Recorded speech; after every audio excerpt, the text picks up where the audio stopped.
So my name is John Carnes, and I am the president of American Chemical Society, and this is our faculty spotlight interview, and we will be interviewing Dr. Allen here, the professor and chemistry department chair. Hi, John.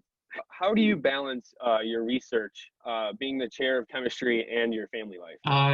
It's a lot to balance. So I really enjoy most aspects of the job, so it doesn't usually seem like a job. I'm very fortunate to be in a position where I can do that for a career. And, in terms of balancing family life, do you mean pre-COVID or post-COVID? So yeah, pre-COVID and post-COVID. So pre-COVID, I would get up very early in the morning and come to campus, and I find that the mornings are the best chance to not be interrupted, and so you can get a lot of, writing and reading and thinking done for the day, and then you can sort of the job of chair. There's a lot of troubleshooting throughout the day, and you never really know what to expect, and there's a lot of meetings, and so then I could go from meeting to meeting, troubleshooting different things, and then I could still rest at night knowing that I did some science in the morning. And then if I got time during the day to do science, then that's great too. And I could be right across the hall. I could go and chat with students between meetings and things. Post COVID, I still get up early, but now I can walk downstairs and have breakfast, lunch, and dinner with my family. Right. Whereas before I would try and get home for dinner every night.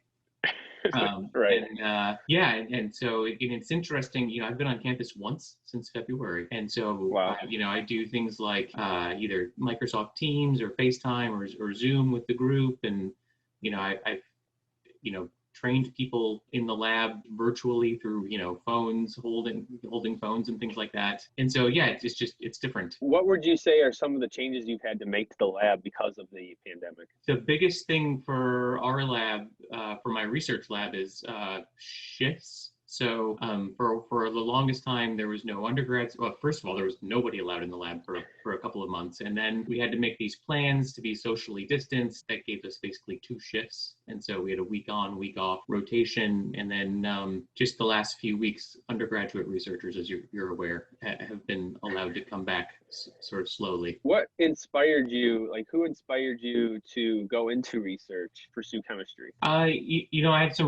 was fortunate to have some really great mentors early on. I mean, all the way back to Mrs. Zemer in high school chemistry. It got me really interested in chemistry and learning. And so, she convinced me to go to, college for a chemistry degree. And I was super fortunate to do undergraduate research with Jillian Buriak, and she is one of the most passionate, enthusiastic people that you can meet with respect to research. And, that really inspired me to pursue this career. And, along the way, I've had a lot of great mentors in graduate school and postdoc and even as a faculty member, and people that have sort of helped me figure out how everything works. But I would say the early, high school and undergraduate experiences and the mentors that I had there, it gave me sort of the passion to pursue this career. Do you have any recommendations for those trying to pursue chemistry that are having a hard time coping with the course load? I mean, you have to enjoy it. And if you don't enjoy it, I think you'll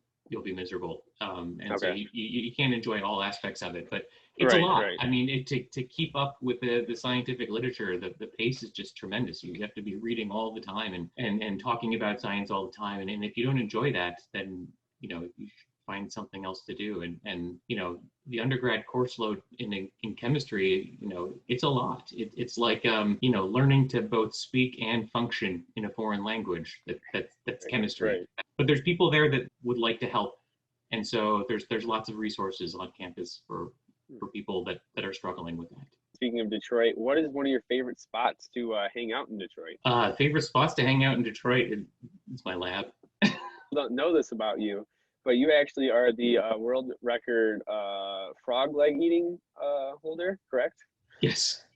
Could you tell us a little bit more about that and how you got interested in eating frog legs? So I was finishing up my postdoc at the University of Wisconsin-Madison. Another postdoc in the lab, friend of mine, found that if you entered this contest, you could get free tickets to go to the baseball game. And so we entered the contest to get free tickets to the baseball game, and then I ended up winning and free tickets. You to Wayne State, and what have you learned since coming here to Wayne State?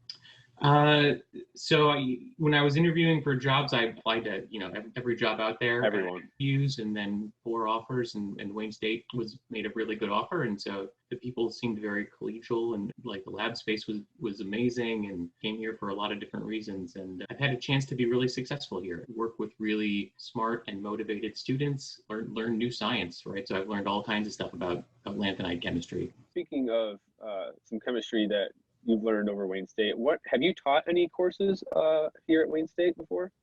Yeah, descriptive inorganic chemistry, 7010.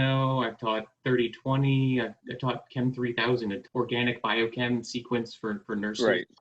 So what inspired you to pursue your line of research? I got into lanthanide chemistry in graduate school. I had never even, I think I had like one or two lectures about lanthanides before that. I just found it really fascinating. There's just a lot of open area for research. What is your favorite tool or instrument to use in the lab? Favorite tool or instrument? It's got to be balance. If the balance isn't working, then everything else is ruined. I think that's all we have for you today.